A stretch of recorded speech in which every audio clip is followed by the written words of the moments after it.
Abandonaram-na numa casa caindo aos pedaços. O vento passava por frestas como dedos frios, e a mala de papelão que carregava cheirava a mofo e a memórias velhas. A imagem primeiro surgiu nos olhos de quem vê. Uma menina de 16 anos encostada num batente arrebentado, as mãos com calos ainda jovens, o sapato rasgado cheio de barro, e atrás dela a casa onde cresceu com janelas quebradas e um quintal de terra que parecia ter esquecido a chuva. Seus padrastos riram por entre as tábuas. Seus tios viraram as costas com papéis na mão e disseram que tudo ficava com quem podia pagar as contas. A injustiça foi direta e fria. Documentos forjados, assinaturas falsas e a palavra de homens que se julgam donos do mundo. Mas havia algo enterrado no chão da cozinha, um segredo que ninguém esperava encontrar e que mudaria não só a vida dela, mas o destino de um vilarejo inteiro. Se quiseres saber como essa descoberta transformou dor em ofício, segue com atenção até o fim e conta nos comentários de que cidade nos vês. Agora observa a menina levantando a mala, sentindo a textura áspera do papel, e pergunta a ti mesmo, o que faria se a tua casa te virasse as costas assim? No alpendre com tábuas soltas, os sons eram agudos. O rangido de madeira se misturava ao farfalhar de folhas secas e ao riso baixo de quem cala a miséria com sarcasmo. A cena da expulsão começou com vozes altas e cortantes. Joaquim falou primeiro, a voz grossa que sempre parecia ocupar mais espaço que o corpo. Eu disse que era o melhor para todos, falou Joaquim. Marta, a tia, mexeu os papéis como se fossem folhas de alface, com os dedos enluvados de riqueza que ela não merecia. Assina aqui, menina, ou não tem nem o que comer, disse Marta. Ela pediu tempo, pediu olhar, pediu que a deixassem só mais uma noite, mas recebeu como resposta um empurrão que a fez bater a mala encostada no corrimão e esparramar pouco do que tinha.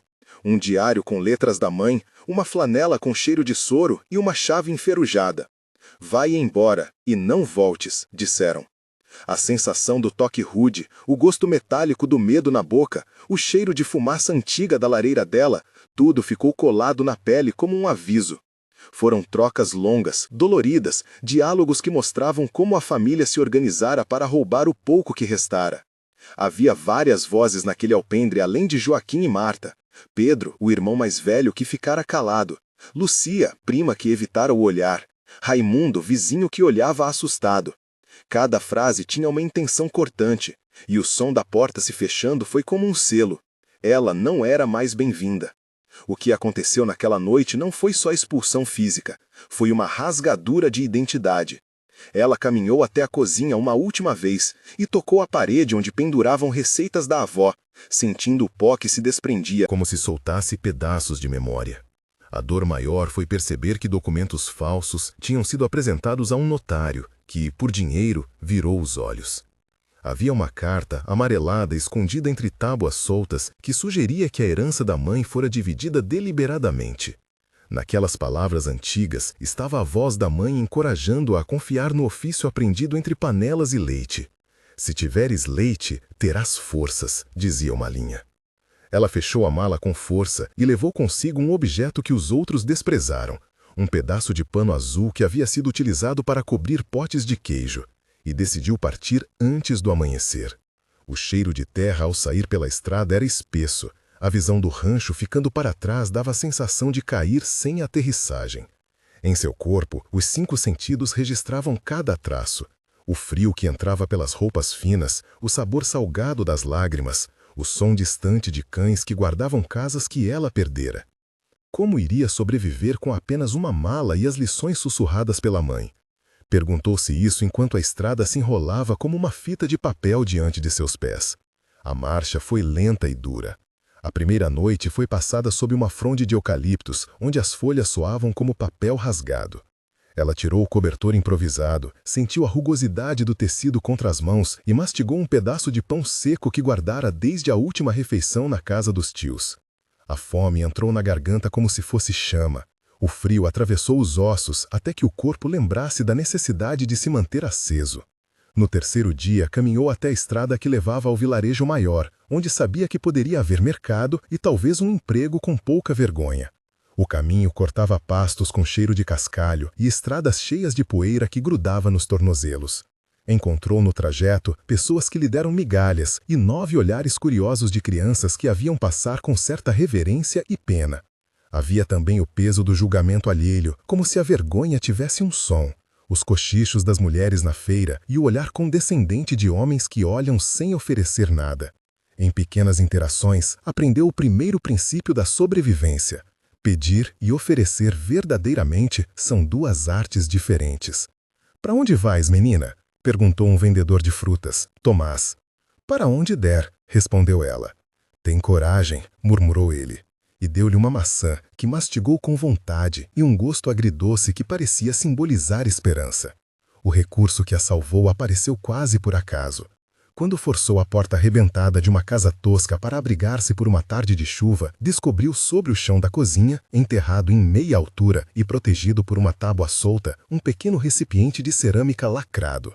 Ao abrir, o aroma que subiu era antigo, levemente ácido, como se fosse a soma de muitas noites de ordenha.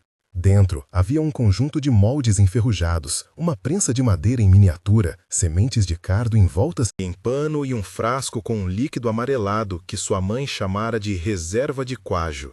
Não eram tralhas sem valor. Era um pedigree de um ofício. Ela lembrou-se das mãos da mãe, do gesto calmo de separar soro do leite, da instrução de usar fermentos naturais. O tato da cerâmica fria, o brilho pálido do líquido, o cheiro pronunciado de queijo curado, tudo isso despertou algo que nenhum dos parentes havia previsto, conhecimento ancestral dentro de um pote escondido. Com o recurso descoberto, ela teve a sensação de que algo enterrado ali não era apenas material, era herança e promessa. Pegou a mala, embrulhou os moldes e continuou, agora com um plano incerto, mas com ferramentas que a conectavam ao passado e ao futuro. Nas primeiras semanas de sobrevivência inicial, ela aprendeu por tentativa e erro. Ordenhou uma vaca emprestada por um vizinho, sentindo o calor úmido do animal e o respingo de gotas mornas que caíam no balde. O som do leite caindo fazia um ruído constante que lembrava uma chuva leve. Com as mãos ásperas, tentou a coagulação usando o frasco de quajo que encontrara, e a transformação aconteceu diante dela. O líquido branco virou massa densa, a coalhada se separando do soro com um barulho sutil. O sabor do primeiro pedaço de queijo fresco era simples, com a nota da terra e o sal exato que sua mãe ensinara. A habilidade começou a nascer prática a prática. Aprendeu a mexer com calma, a sentir a textura ao toque, a cheirar a temperatura certa. A primeira ordenha foi quase ritual, com a mão apoiada na ubre, o cheiro de pelo molhado e o calor constante do corpo animal contra seu corpo frio. Havia uma pequena e humilde satisfação no saber que podia produzir algo vendável com as próprias mãos. Essa descoberta foi o primeiro fio de esperança. A partir dali, começou a fazer queijo em pequeno lote para vizinhos, trocando por comida, um lugar para dormir, peça por peça ao longo de noites que cheiravam a lenha e a fermento. Ao chegar ao vilarejo maior, ela encontrou refúgio por meio de um homem chamado Dom Miguel, o panadeiro da Praça Central, que cedo abria portas e assava pães com cheiro envolvente que atraía olhares e, às vezes, corações. Miguel tinha mãos pequenas, rosto franzido e um olhar que via além das aparências. "Você parece uma que conhece o cheiro de leite", disse Miguel ao encontrá-la encostada na padaria. Havia na sua voz um gesto de bondade que a surpreendeu. "Tenho um canto pro forno. Posso trocar trabalho por abrigo", ofereceu ele. Ela hesitou, desconfiada, pensando se aceitar levaria à troca de liberdade por alguma obrigação não dita. Depois de algumas conversas entre o som do forno e o barulho de massa sendo sovada, ela aceitou. Ali, entre pães e fumaça, descobriu a dinâmica do comércio local, aprendeu a falar com fregueses, a ceder lugar para mulheres idosas e a ouvir a cadência do mercado. Miguel apresentou-a a Rosa, dona da bodega ao lado, a Inês, que vendia verduras, e a Joaquim, um comerciante que, por ironia, também se chamava Joaquim e que não tinha nada a ver com o padrasto. O abrigo temporário se tornou uma escola de interações, pequenos favores e gente que ouviu sua história sem acusar. No balcão da padaria, o cheiro forte do café e do fermento misturavam-se com relatos de vida. "Trabalha amanhã cedo no forno", disse Miguel, a voz baixa. Depois me mostra o queijo, insistiu Rosa. E assim, reunida a possibilidades, ela foi convidada a pôr as mãos à obra. A primeira tentativa de levar o queijo ao mercado foi marcada por medo e ansiedade. Desceu com a mala, que agora também guardava formas e alguns queijos embrulhados em pano. O peso do que carregava tendo um sentido novo. Cada peça era possível renda, cada venda era uma afirmação. No mercado, a praça cheirava a ervas frescas, suor, sol e madeira ventilada. Tinha medo da polícia, não porque tivesse feito nada ilegal, mas porque homens com poder costumam criar problemas quando negócios pequenos incomodam. Ao montar uma humilde banca perto da padaria, tremendo, sentiu olhares. Olhares que podiam ser de rejeição ou de curiosidade. A primeira consumidora foi Carla, dona de uma pequena fonda. "Quanto?" perguntou com desconfiança. Ela respondeu com firmeza, 15 pelo pedaço. Houve um silêncio que mediu sua coragem. "Vou provar", disse Carla. Ela cortou um pedaço, mordeu e fechou os olhos por um segundo, como se estivesse diante de algo que lembrava casa. "Levo 3", afirmou. Foi a primeira venda. O som de moedas foi música num dia que tinha tanto ruído. Com a primeira renda, veio também a sensação de validação, não apenas financeira, mas de que seu conhecimento tinha peso no mundo. Entre tropeços, aprendeu a pesar, a cobrar o preço justo e a ouvir críticas. A cada venda, um pouco do medo se dissolvia. Foi então que conheceu Elisa, a mentora. Elisa era uma mulher de mais de 70 anos, com mãos enrugadas e um olhar que guardava segredos do tempo. Morava numa casa em ruínas no alto do morro, com um jardim de ervas e uma queijaria antiga que cheirava a madeira e a curado. A primeira vez que cruzaram palavras, Elisa foi cética. "Por que uma menina tão jovem quer perder tempo com queijo?" perguntou Elisa. Ela respondeu falando da mãe, das receitas sussurradas e do frasco de coajo que encontrara. Elisa tocou o frasco com reverência, olhou para as formas enferrujadas e, depois de um longo suspiro, ofereceu um teste. "Mostra o que sabes o básico e eu te ensino o resto." Houveram dias de resistência, provas de competência onde Elisa pediu que ela repetisse movimentos, explicasse por que escolheria determinado sal e como observar a textura do leite cru. A jovem teve que demonstrar paciência e humildade, e a cada demonstração ganhou mais espaço. No trabalho, Elisa falava com suavidade e firmeza. "Não é só técnica", dizia. "É ouvir a massa, é entender quando ela quer que a mão pare." A relação entre as duas foi construída em silêncios e em olhares, em gestos que revelavam transmissão de saberes antigos e, por vezes, em conselhos rudes sobre negociar no mercado. Elisa tinha, escondido num armário, um caderno com receitas e marcas de tempo de um ofício que desde sempre fazia parte daquela serra. Com a mentora, o ofício deixou de ser improviso e ganhou método. O trabalho de reconstrução da queijaria foi feito de suor e de suor que ferve em mão. Primeiro, limparam utensílios com água quente e sabão. Sentiram o cheiro metálico do ferro que precisava ser tirado e o amargor do pó que se grudava nas tábuas. Rimavam a prensa de madeira que rangia com martelos que batiam nas tábuas, reclamando. Foi preciso reparar a prensa, substituir parafusos, lixar as superfícies e envernizar a madeira para que o aparelho segurasse a pressão da prensagem. Descrevendo o processo técnico com precisão, a ordenha é feita em balde esterilizado, o leite aquecido a tempo certo, o coágio dosado por volume, a coagulação observada até formar uma coelhada firme, a corte da coelhada, com faca longa, e o afastamento do soro que é drenado cuidadosamente antes da prensagem. A prensa de madeira aplica pressão gradual por horas para extrair ainda mais soro, e o sal é adicionado com medida para conservação e sabor. Esses passos, repetidos em voz baixa e com cheiro de madeira e leite quente, tornaram-se rotina. Cada etapa foi registrada por Elisa em seu caderno, anotando tempo, temperatura e aparência do queijo, ensinando-a a ler sinais que parecem pequenos, mas que alteram o produto. A técnica trouxe segurança. Havia também a explicação legal e processual para formalizar o negócio. Registro sanitário junto à vigilância, nota fiscal para venda em estabelecimentos e contrato com pequenos restaurantes para fornecimento.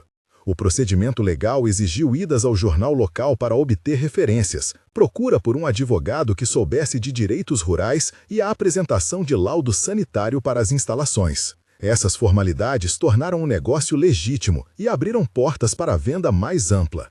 O primeiro produto maduro e validado pela mentora foi um momento de tensão e alívio. Quando abriu a forma e viu o queijo com casca dourada, cheiro profundo e textura que prometia cremosidade, teve lágrimas nos olhos. Elisa sorriu com aquela expressão que mistura aprovação e surpresa. "Fizeste bem", disse. As reações no mercado foram imediatas. Degustações feitas por amigos do fundo da padaria, elogios tímidos de Tomás e a confirmação pontual de Carla. A recompensa inicial veio não só em dinheiro, mas em reputação. Um dia, Sofia, dona de um pequeno restaurante na cidade grande, provou o produto e pediu amostras maiores. "Quero provar de novo com meu chefe", disse ela. A possibilidade de oferta regular abriu a perspectiva de um contrato que poderia mudar tudo. Naquela noite, sob a luz trêmula do lampião, sentiu a textura do queijo entre os dedos e pensou em como aquilo, que nas mãos de muitos seria apenas alimento, para ela se tornava prova de resistência. O crescimento não foi linear. Com a demanda vieram desafios logísticos. Aumentar produção, contratar ajuda, armazenar adequadamente os produtos e lidar com burocracia. Chegou um momento em que precisou contratar 2 pessoas.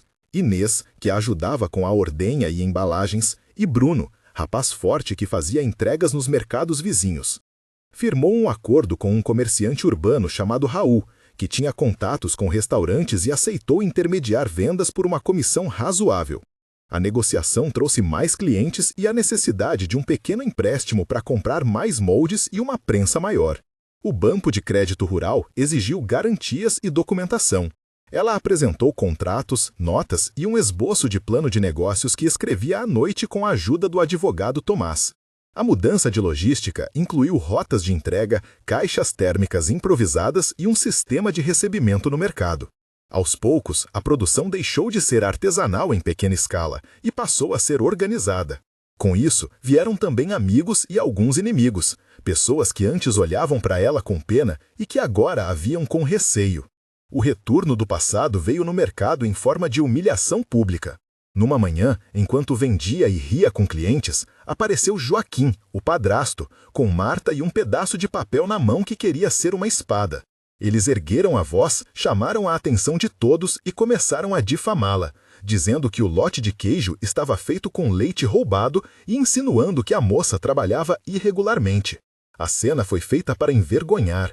A jovem sentiu o sangue ferver, ouviu as palavras como pedras que lhe lançavam no rosto. O público se dividiu. Alguns fecharam os olhos, outros cochicharam, mas houve quem gritasse que era mentira. Dom Miguel interveio e exigiu que Joaquim falasse baixo, e Rosa ofereceu algumas palavras firmes defendendo a reputação dela. Joaquim então ameaçou processar por suposta concorrência desleal, enquanto Marta agitava papéis como se fossem provas. O momento foi tenso, uma sequência de insultos, negociações e pedidos para que a polícia chegasse. A comunidade acabou por se arrepiar e olhar de novo. Pessoas que antes ignoravam, agora formavam um pequeno escudo. Havia gente como Tomás e Carla que declararam em voz alta que provariam o queijo antes de crerem em boatos. O conflito público foi de humilhação, mas também gerou solidariedade. Nesta cena, a estratégia foi resistir com a verdade e com apoio local. A jovem guardou a calma e falou com firmeza, pedindo que se provasse o seu produto ao invés de se acusar. A tensão teve 2 parágrafos de respiração intensa, cadência de palavras que vinham e iam, e a sensação de que a comunidade poderia decidir o desfecho. A escalada foi pior quando, numa madrugada, homens passaram pela queijaria com intenções de dano. Ouviu-se primeiro o som de passos sobre a terra, depois uma pedra arremessada que quebrou a janela. E, em seguida, vozes grossas que queriam intimidá-la. O ataque noturno foi uma tentativa clara de calar e destruir o trabalho que vinha rendendo retorno. A jovem acordou com a sensação de vidro e o cheiro cortante do estilhaço. Correu para ver e encontrou caixas derrubadas, formas quebradas e a prensa riscada. Sentiu um aperto no peito que lembrava quase como se houvesse uma mão pressionando o pulmão. Correu para o telefone, mas a linha estava cortada. Chamou por Dom Miguel e por Bruno, que assim que souberam, correram com lanternas entre os campos. A defesa do lugar foi feita por moradores que se reuniram com algo parecido com fúria e medo. Ao amanhecer, os responsáveis fugiram. A comunidade colheu rapidamente os destroços e reorganizou a produção. A chegada da autoridade, a comissaria local, trouxe um registro formal do incidente. O momento foi tenso, com descrições sensoriais. O cheiro de pólvora residual, o gosto de metal na boca, os dedos sujos de vidro.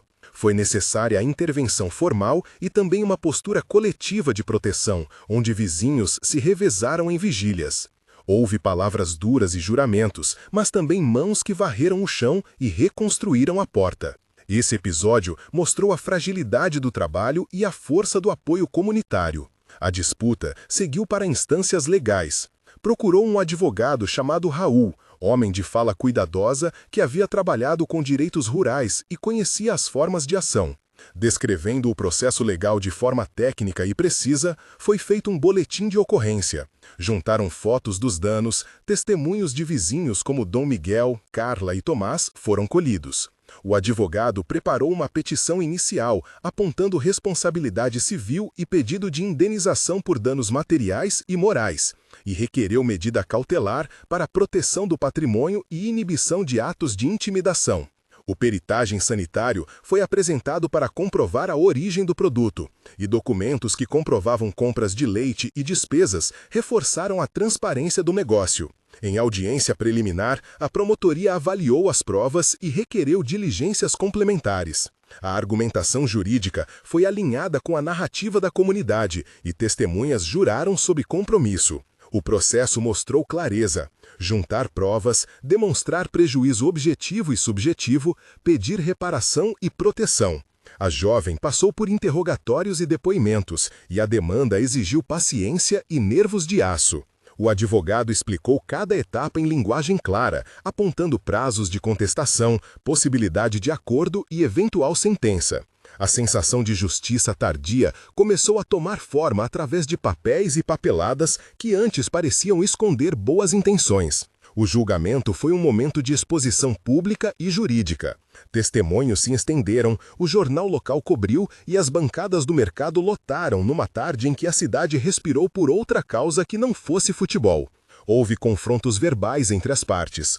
Joaquim tentou negar ligação com o ataque noturno, alegando que estava fora da cidade, enquanto Marta apresentou documentos que disseram ser prova de uma dívida contraída que justificaria a divisão de bens.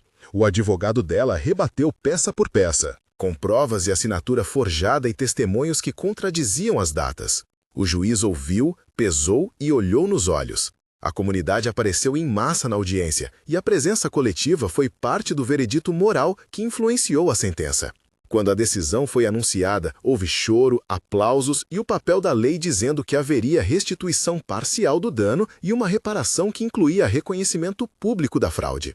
A sentença foi contundente no sentido de reconhecer a má-fé e ordenar restituição econômica, além de medidas para que não houvesse futuros atos de intimidação. O processo jurídico, apesar de demorado, devolveu algo que as ordens e chaves não podiam negar: a verdade, a reparação e o respeito. E com a vitória veio a sensação de que não se tratava apenas de recuperar um espaço, mas de restituir dignidade.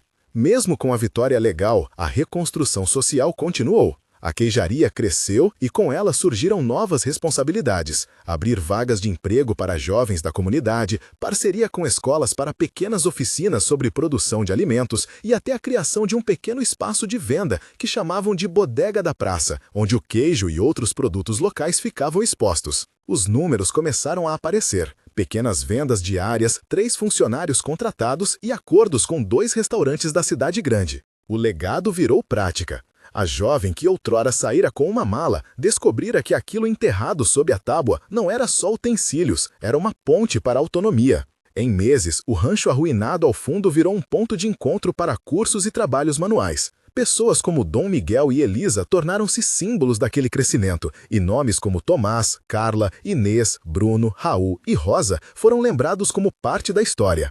Havia ainda o nome de Joaquim, que perdeu em parte o poder que exercera na comunidade, e Marta, que viu sua reputação se desgastar. A transformação econômica era real, mas o mais importante foi a construção de relações que transformavam dor em possibilidade. Se sentes o aperto no peito ao ver uma jovem expulsa de casa, não está só.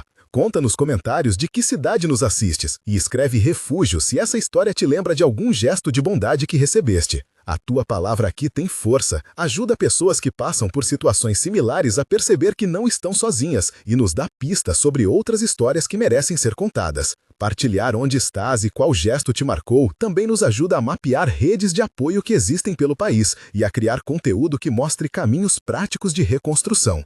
Escrever refúgio é um gesto simbólico que conforta alguém que pode estar a ler sem coragem de falar. Agora, volta a olhar para a narrativa. Volta àqueles dias de que as mãos se cobriam de leite e o cheiro de madeira e curado se espalhava pelo ar. A história continua. Ainda há confrontos, acordos e decisões a tomar. Segue adiante e vê como a menina transforma a herança escondida em algo que alimenta uma comunidade inteira. O processo de reconstrução técnica da queijaria ganhou ritmo com a chegada de novos equipamentos comprados com o primeiro empréstimo aprovado pelo banco. Compraram tanques de inox, caixas para refrigeração e um molde maior para produzir queijos em quantidade. Havia um cuidado quase ritual na escolha de cada peça. O brilho do aço, o cheiro do verniz nos moldes, o barulho da prensa elétrica que substituiu parte do esforço manual. A organização das rotinas exigiu cronograma de ordenha, horários fixos para pasteurização, quando necessário, e rota de entrega que assegurasse frescor. A jovem passou a acompanhar planilhas, a registrar temperaturas e a monitorar prazos de cura. Com a formalização, vieram também exigências sanitárias mais estritas, inspeções regulares e relatórios que deveriam ser entregues à vigilância sanitária. Essa fase técnica mostrou que talento e meticulosidade andam juntos. Novos clientes pediam por quantidades constantes e o controle de qualidade foi implementado com disciplina e estratégias de embalagem que mantinham aroma e textura. Em meio ao crescimento, surgiram oportunidades maiores. Um restaurante de renome na cidade grande aceitou fechar um contrato mensal de fornecimento e uma feira de produtos artesanais convidou a queijaria para expor. Essas portas trouxeram visibilidade e a chance de expandir para mercados que antes eram inatingíveis. Com o volume de vendas, puderam pagar dívidas antigas, melhorar a casa, família e investir em cursos para jovens interessados na arte de fazer queijo e em técnicas de venda. A transformação econômica trouxe também uma nova relação com a comunidade. A jovem decidiu que parte dos lucros seria usada para um fundo local de microcrédito que ajudasse mulheres expulsas de casa, um legado direto da própria história. Havia agora contratos, faturas e uma planilha de controle que mostrava a trajetória das vendas mês a mês, e a sensação de que algo que fora arrancado de suas mãos agora se multiplicava em trabalho e dignidade coletiva. Mas os fantasmas do passado por vezes batem à porta. Em uma manhã de feira, representantes de uma pequena empresa que tentava comprar terras à volta ofereceram um acordo que poderia expandir operações, mas exigia que ela cedesse parcela de propriedade intelectual das receitas tradicionais. Esse foi um novo teste de limites. Aceitar um acordo que parecia vantajoso e perder controle sobre a própria técnica ou recusar e arriscar estagnar. Reuniu conselheiros, conversou com o advogado Raul, falou com Elisa e com Dom Miguel. As negociações foram longas, as trocas cheias de argumentos e contra-argumentos, e no fim decidiu manter a independência da marca e recusar a proposta que podia transformar o ofício em mercadoria sem alma. A decisão foi um triunfo de autonomia e mostrou que crescimento não precisa renúncia. Houve ainda momentos intimistas de recompensa. Uma tarde de inverno, a comunidade organizou uma pequena festa na praça para celebrar os empregos criados pela queijaria. Havia pão de Dom Miguel, doces de Rosa, legumes de Inês e uma mesa com queijos de várias idades curados de porão.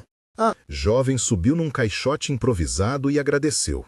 Falou com a voz embargada sobre o que era viver com dignidade e como cada pessoa ali ajudara a construir um caminho.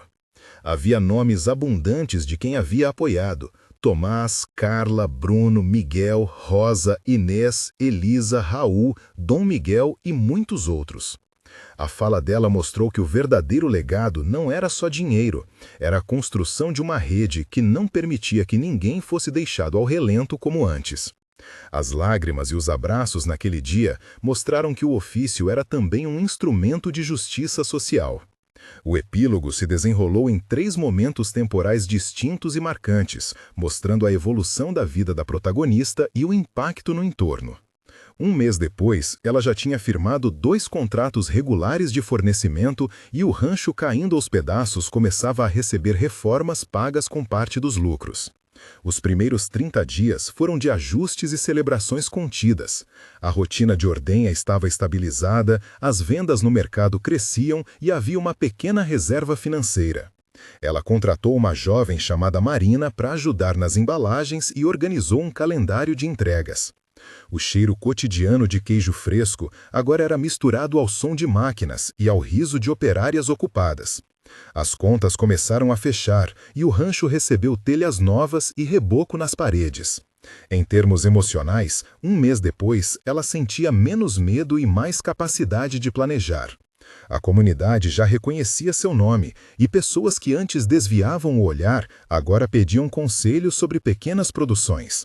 Havia também quem aparecia para pedir emprego, e ela, cautelosa, aceitava dar oportunidades a quem demonstrava vontade real de trabalhar.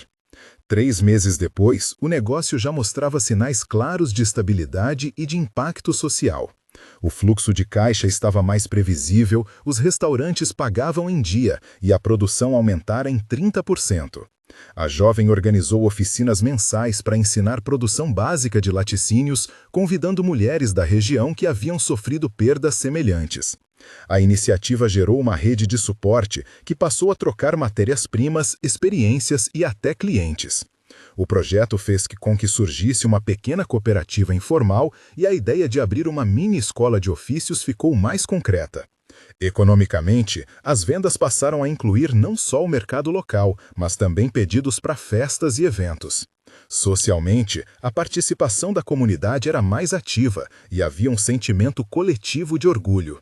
Os desafios continuavam, claro, com estoque, logística e demandas legais, mas a capacidade de negociação e o conhecimento adquirido mostravam que a trajetória já não era só de sobrevivência.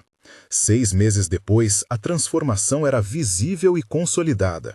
A queijaria, agora com nome conhecido na região, empregava 8 pessoas, mantinha contratos com 3 restaurantes e havia iniciado um pequeno projeto educativo com a escola local. O rancho passou a ter um pequeno espaço para cursos, onde pessoas aprendiam desde ordenha até embalagens e venda.